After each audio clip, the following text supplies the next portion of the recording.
Got your barrel or your sleeve or your liner. You've got your piston already fitted in the correct way. On the bottom side of your liner is your shims. I use normal 0.2mm shims. That goes into your assembly, into your cylinder block. That's your first step. Then ensure your piston is going a little bit down. I use soldering wire 2mm. I placed it over the piston. Then comes your cylinder head gasket. You will secure that in the correct manner. I'm not going to do it now, just for demonstrating purposes. And then your cylinder head will come on.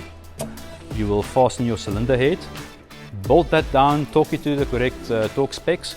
Turn your engine up until you feel the bump. That's why they call it bump. Bumping clearances.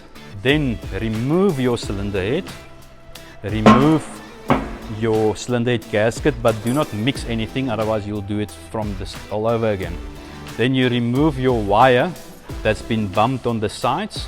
You take your vernier and you measure the measurements, how thick or thin it will be, and that will give you the spacing between your piston and your cylinder head.